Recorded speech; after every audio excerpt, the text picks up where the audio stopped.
Roberto, thank you so much for spending some time with me and Second Breaks today.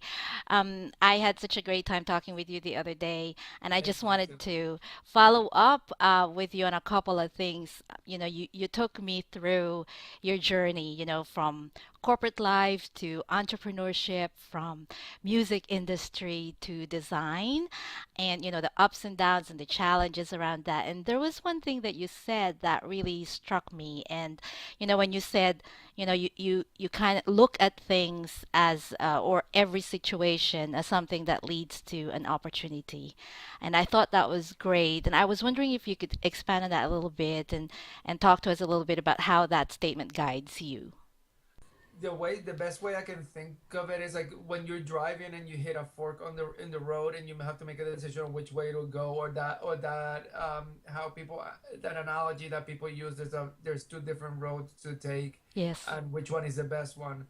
My take on it has been that you just take whichever one you want to take, and then you learn something from it regardless. Mm-hmm. And that, like, so every opportunity is going to lead to something else. Every decision you make, there's a learning experience. There's something that you will take away from it. Sometimes it may not be a good lesson, but it ultimately you're gonna learn not to do that again, Right. or not to, or how to do that better, or how to maneuver yourself in a different way, or how you meet somebody else that may inspire you in one way or another, or may help you in one way or another, or you may help somebody else in another way where you take with something else away from it.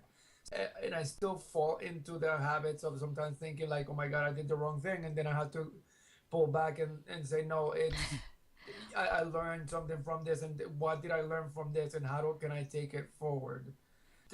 Taking the positive of every situation and making it better. Excellent. So there's absolutely no experience wasted because either, Yes. something it turns out to be what you expected or you learn something from it. So nothing is ever wasted. Yes. Yeah, absolutely. I think sometimes so many people just get stuck, like they're paralyzed. They're facing that proverbial fork on the road and going, "Oh, which one do I take?" And to your point, either one. Just it's Take more one. important to take one of the Yes. paths, right? Right. Yes. Correct. Yeah. Yeah, great.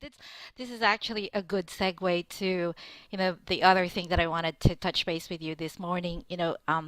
You've obviously been in the music industry for a long time. Was it 15 years, Roberto? About 15 to 17 years. There Yeah. you go, right? So Yeah.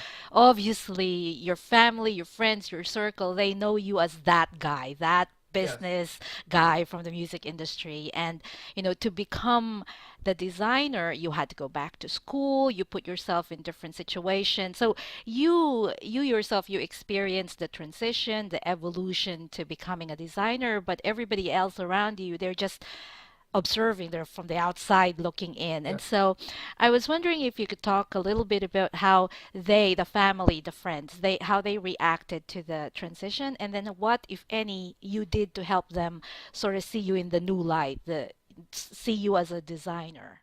Yes, a lot of it had to do with the fact that I didn't view myself as a designer first, so other Ah. people didn't see that in me. But it took me a while to sort of, I guess, embody that new personality, or that new um, career in a way. Even though I knew I could do it, it took me some time to figure out that I am that, Mm-hmm. that I was that, and sort of like accept it within myself, so that others would see me that way.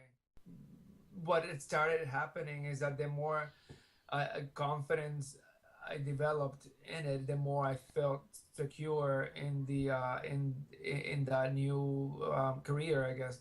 And the more other people started seeing me as that and accepting it, Ah. and it's still developing, it's still happening. But I felt the shift a few years ago, when it was like, oh, okay, all of a sudden now I am a designer, and it became like a real thing, and I felt it within me, and then that's when I started feeling it with other people more, Right. where they actually see it. And I guess the more secure you feel with yourself, um the more becomes real. It Like it, comes across, right? It comes yes, across to others, right? That's yes. great. That's a great point. One last question, Roberto. If, if you can give an advice to people who are looking to make a career change, especially for people who are looking to do something quite different from what they've been doing for a long time, what would your advice be? First of all, find out for real what is it that you want. It Mm. took me a little bit of time to figure out what part of design I wanted. How what about it?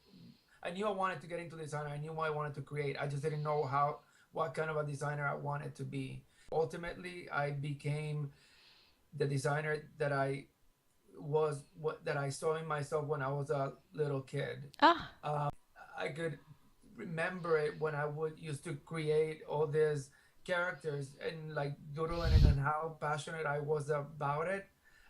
And now, but I never thought of it as a career. I never thought of it as like what I would do with my life. And now it's just come back full to, circle, right? yeah, it's gone full, yeah, it's come full circle. And now I'm like, wait, this is, and that's why I feel it, and I'm like, I'm so connected to it. But so I guess really finding at the core what kind of a career you want to have, Mm-hmm. and then finding, informing yourself in how to get that achieved. Mm-hmm. Mm-hmm. And whether it's going to school, the best school that you think you can do with that, and for that career, or surrounding yourself with the people that are going to teach you those things, or like getting yourself in those situations where you learn something out of it. But Mhm. You have a show coming up, isn't it, in Germany, or did it happen already? I no, forget. it's coming up at the end of this month, April 24th through May 4th. It's called Pictoplasma. It's a show about character design, Mm-hmm. and I'm working with this character that I'm developing. That's a bee, and like it's a play on the fact that bees have no personalities, and bees just sort of are robots that sort of work together as a team to achieve their goals. Uh-huh. But this one particular bee has a lot of personality, and even though she behaves and works towards helping her colony, she still is very independent, and her motto is be what you want to be. It's so there's I can, all of a sudden I feel, I mean, even though I realized the connection there all along, all of a sudden it hit me. Right. It is so. Also, I wanted to tell you real quick. I guess I'm at another fork in my road, in my career. It's like recently I bought my business partner out, and so I'm sort of starting over again in a way. A Oh. lot of like a lot of the websites, my social media, all that, it's in transition because I'm exploring a new way to express my career and my Mm-hmm. Your design. brand, yeah. So it's very exciting. So I'm very excited. I'm re-energized and very happy about the prospects of the future. So And but you're keeping the name though, right, I Roberto? am Because I keeping the love name. the name. Yes, Yes, yes, yes. yes. Yeah, I'm very proud of the name. I came up with it. I'm very proud of it. It's very personal. Yes, yeah. Well, good luck on the show, Roberto, and good luck on the next, the next level, the next step for your company. And thank you so much for spending the time with me and with Second Breaks. Oh, thank you very much. Thanks for having me.